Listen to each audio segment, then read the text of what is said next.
Je vous salue tous les abonnés de la chaîne Mwana Congo José Télévision.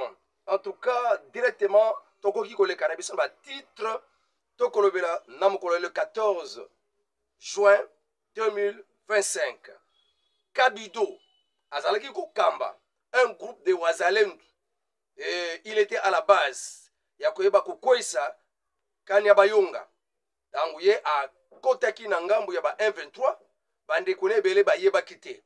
Azwa ki kanyak mbongo afin que a ouvrir passage. Et ebele na tangwana yaba Wazalendo pe yaba FARDC ba kufaki po ba monaki que yabiso azakuna ndoka ya pese déjà passage. Alors nde kuna na kati ya Butembo Kabido le général autoproclamé nde tozoloba ozare basilaki ko kangaye a Transitec na Beni pe asunzela pona koya na Kinshasa. Wana nde information oya liboso otokoko pesa bino. Na kanisi que ba ebele tolobaki pona papo comment ba Wazalendo ils doivent encore bazala na bizali ya ba officier militaire ya FARDC et ça qui passe parce que la confiance ya ba congolais qui plus na ba Wazalendo. Alors papo yo Kabido, le traître commandant général autoproclamé à Wazalendo, le loyo a déféré à Wana Kinshasa, on a purgé bolo konaye sima tango bako sambi sa pe bako incriminé alikaki nanu na prison ya Beni pe mbala moko awa na Kinshasa soda moko ya traître Wazalendo moko ya pata puna ya lukuta ya mabe. Pas un exemple à suivre. Pona makambo na ye. Au prochain numéro, à la prochaine édition. Et avant de continuer, je vous en prie de liker la vidéo. Aimez la vidéo, ne passez pas cette vidéo jusqu'à la fin sans aimer, sans liker cette vidéo. Aimez, et si vous n'êtes pas encore abonné, abonnez-vous. Ne manquez pas surtout à commenter. Partager. Je voudrais vous mettre au point la situation. Oyokaki que na walikale pinda. Pinga wana. Oh, ils ont mis na maboko ya ba Wazalendo. C'est que walikale centre. Ngekwe na mususu. C'est que ba ngebazo nzela. Bakendo suki sangani. En tout cas, nazo balaye yango. C'est une fausse nouvelle. Ti le lone tout ça boy pinga. Nakati ya walikale. Eza na maboko ya ba FARDC pe ba Wazalendo.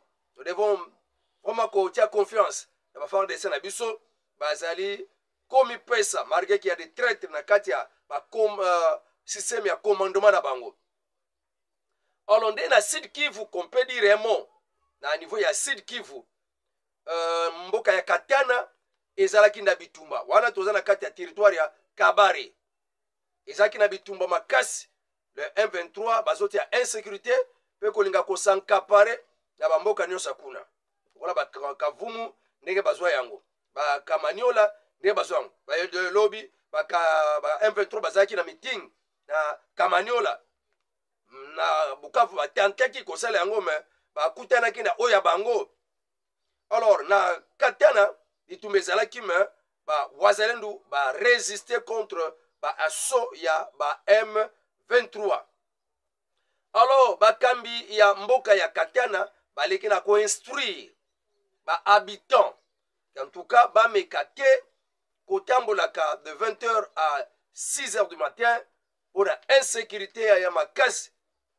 Pour la ba M23 ba tambola individuellement boko kutana bango et kozala pasi pona yo au vivre. C'est pour cette raison la population ba bendi bango matoi kona na kati ya Katana pe bamboka aux environnants batambola te de 20h à 5h du matin de 20h soit même 6h du matin bongo bako balobima libanda ma bitumba côté ya sake insécurité ba lobby eza makasi marqué que ba M23 ba vandeli wana mais ba tuerie ba assassinat insécurité et aka makasi na Kataville. Pour dire que ces gens-là, ce sont eux les promoteurs de l'insécurité dans tous les pays.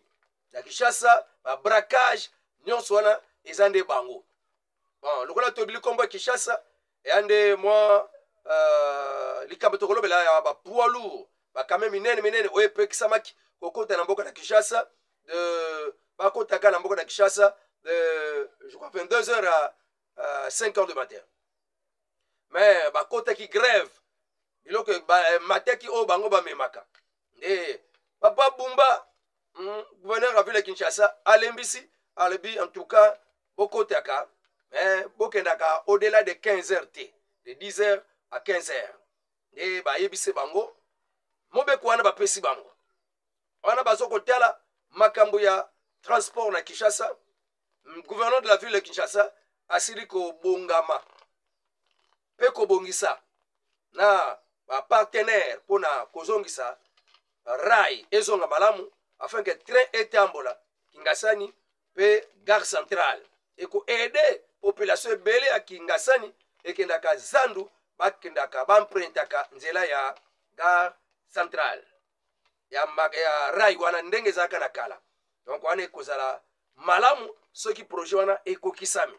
Mais soki kaka tolie nanu mbongo ya projet moko boye fale tosala après projet esili nango wana ekozala mabe makasi mpona Papa Bumba oyo tozolinga mosala emonana oyo batindaka comme bakandida ya UDPS esengeli babriaka sur terrain. Mais c'est le contraire. On dirait que bozalaka na bino na idéologie ya UDPS te. Donc toyebi te parce que soki réellement idéologie ya banda kala ya UDPS ali nde esengeli ezala matérialisé. Mais on peine encore ya komatérialiser vision wana. Nzambe asunga afin que ba oyo ba élément rare na kati ya UDPS esika bakotia yo obriller otalisa que c'est moi nazo ko incarner vision ya papa na biso Etienne Tshisekedi ti lelo et ko continuer et ko zala continuer par le président Félix Tshisekedi. Maman Bintou Keita toyokaki akendeki Goma pona kosala 3 jours ba betaki masolo bazalaki en réunion na ba délégation ya AFCP M23 pona mission ya MONUSCO na kati ya Est ya République démocratique du Congo. Ba beti masolo pe na kubima ya Bintou Keita wazali chef ya MONUSCO wana ye alubi ke tobeti masolo ya kitoko pona kaka désescalade ko kitisa ba tension ezo rene kona na Est ya mboka ya République démocratique du Congo. Mais eloko kaka na yoki epa ya délégation AFCP M23 que baza très disposé pona ko solola na gouvernement congolais pona koluka kimia ekota nzoka toyebi ke bakendaki na mesa kuna na Doha mesimbaki te bango moko balobi ke tobimi na biso mais bozoko implorer susu bovanda sous mesa moko epa ya Bintou Keita pona désescalade. En tout cas je ne sais pas pour kovanda mesa moko na gouvernement cela veut dire que esengeli mixage esalama pe brassage. Donc baya kuna bakoti bato wana bakoti na gouvernement pe na ba institution. Or que c'est ce qui a mis la République à genoux devant le Rwanda et tokoka yete na manduki parce que na kati na biso ba o bakota vraiment baza ba très ya makasi. Soki toluki tosala plan bafundi bateki kuna ba ya biso ba militaire baza toujours en embuscade pe ebele batiki mokili kaka mpona buzoba ya ba commandement militaire et kambami na batuchi rwandais o bakota na mboka Congo na ba mixage pe na ba brassage. C'est pour cette raison le président Félix Tshisekedi a boyi na yesusu biloko wana ya ba mixage na ba brassage. Nzoka bango masolo bazoluka na gouvernement congolais et kosangisa pona kosangisa bango na gouvernement congolais.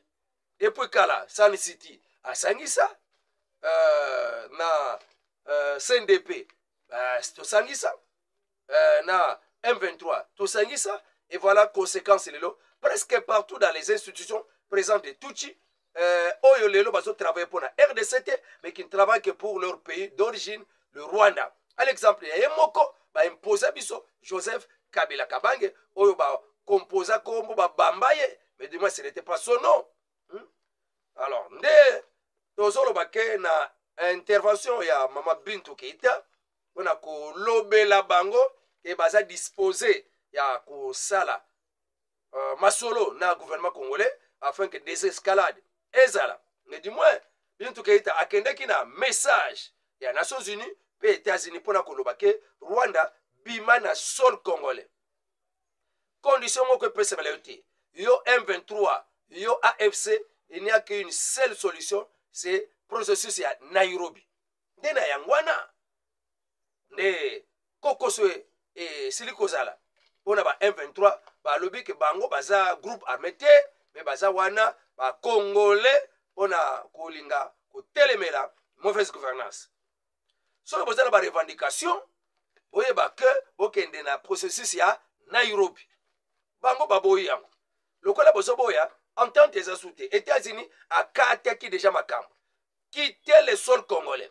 Toyoki na nkuku que oh non, quelques militaires rwandais babandi kobima na nkuku makamba nkuku te. Il faut kobima officiellement tout le monde que vraiment ba troupe ya Rwanda babandi kobima officiellement mais bazo kosala kaki tete dire ti na mukolo lelo tobika mikolo elekaki toyokaki ke Kagame akweki malade nde bakende kosalisa ye na mboka ya Allemagne lokuta wana ezake pour prendre le temps hein? Parce que deal elingi signame karate bakobengisa bango na Amerika pour faire passer le temps et sengela cause la malade pour dire qu'il n'est pas disposé ya kokende Amerika pona na Washington pona ko signer accord de paix lokuta na ye kokende na ye ndeko luka manduki pona ko ya ko armer Rwanda pona ba faire face contre combat bazo komene ya ko récupérer ba territoire na République démocratique Congo. Mais na absence na ye il y a eu quand même aussi des commandos ya Rwanda balingaki pe ba monter ba coup d'état parce que na Kagame azomema pasi malheur na kati mboka ya Rwanda. Pour sauver le Rwanda, il faut enlever Kagame à la tête ya Rwanda. C'est pourquoi ils ont tenté de le faire mais Kagame a déjà ko s'armer na mboka mosusu ayena mamduki nyonso ikoka donc ekoki samité. Pour votre information, Brazzaville na Rwanda déjà accord au Bassinia et Koupamé et Katani. Il n'y a plus accord militaire, puis accord agriculture entre Brazzaville et Rwanda. Katani. C'est une bonne chose parce que Brazzaville a Zalaki Penza, ange de Satan contre la République démocratique du Congo. Donc, nous devons comprendre ce que Kagame a Penza Moutoumoko a l'équissané tant qu'on a dribblé États-Unis. États-Unis à comprendre et à jouer les mesures nécessaires. Quitter le sol congolais. Sinon, même MONUSCO, quitter Biska Ozali. Tu ne fais rien. Et à Ngoko Kima, Nokia Kimikuna, on a colobé notre mission ici. C'est ça. Comment tu vas ko bomba, ko exécuter, ko violer, ko torture. Mais MONUSCO est là, il ne fait rien. Mais Mundamunoko, nous sommes là pour la protection des civils. États-Unis à Gangeli. Albima Bima, n'a pas pour Sozali. Tu ne fais rien. Il y a pas quelque chose semblant. Na blâme au bazwaki pour la kuninga koyoka na bango ba continuer ko sala musala bango ya maintien de la paix protection des civils. Ne bango ba plaidaki a commune intercesseuse ya ba M23 pour la kolobake balingi dialogue balingi kokute na gouvernement congolais. Ça c'est du passé. Vital Kamerhe depuis l'Assemblée nationale a zoko préparé pour na ba bengisa Jean-Pierre Bemba kolandisama ba propos na ye sur Top Congo ko incriminer Kagame Kabila Moïse Katumbi pe ba katolika ya Senko bango bazana kati likopa ya déstabilisation ya ba institution petit na élimination ya physique ya chef de l'État nde ba katolika na nzela ya Monseigneur Chole secrétaire général ya Senko ba lobaki que maloba wana eza grave maloba wana esengeli eza penza maloba moko eza non fondé eza penza tina te eza yelokuta. C'est pour cette raison abengaki Assemblée nationale Firmin Mvonde procureur près la Cour de cassation ba s'imprégner na dossier wana bayeba ba présenter ba preuve na ye ya liboso mdo mutu liboso asimba minde Vital Kamerhe yende azadia prêt ya kobengisa Jean-Pierre Bemba kona na kati Assemblée nationale batu na mituna pe amemela bango preuve pour na nini ozu bango ke bango na bazilingi ba boma Félix Tshisekedi président de la République. Donc les nouvelles oyo tokoki na ko pesa bino. Donc après Constant Mutamba Vital Kamerhe est prêt ya koyeba na ko boma politiquement Jean-Pierre Bemba. Mission na bango ngwana. Omoni tango ba kati makambo ya Vital Kamerhe na Assemblée nationale. Mbangu. Ah, commission. Mais pour makambo Nicolas Kazadi. Oh, tozo examiner, tozo yeba bango. Tozo babango. Alors, toko sukisa na dossier ya Francis Kalombo et puis atombo kaki bakasi natina koyoka ke ya bango mutu Moïse Katumbi ba incriminé comme azalaki koluka ko bomisa président de la République Félix Tshisekedi. Alors, porte-parole adjoint ensemble ye a Sili Kolobake Bemba a mokosi a menteur sans culotte, un menteur sans culotte. Donc Francis Kalombo a considéré, a qualifié Jean-Pierre Bemba d'un menteur sans culotte. On a un dictionnaire, l'ICC oyo, to proverbe oyo, elaxinin. Tango benga mutu, menteur sans culotte. Elaxinin. Donc ils appellent ça iloko moko, il y a louvoiseau, il y a humiliation, il y a kochola. Mutu aza sans culotte, azakandeng. Bon.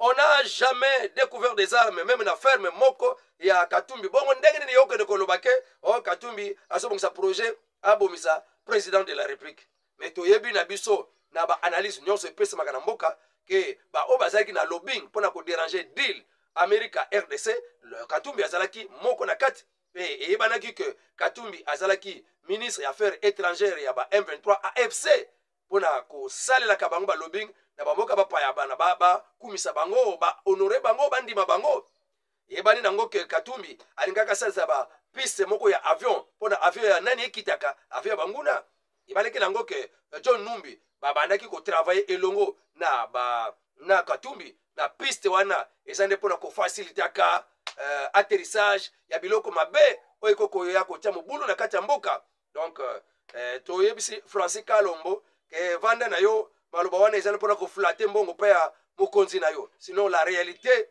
ezana ngo réalité mutakoko déranger yango te. La réalité reste la réalité.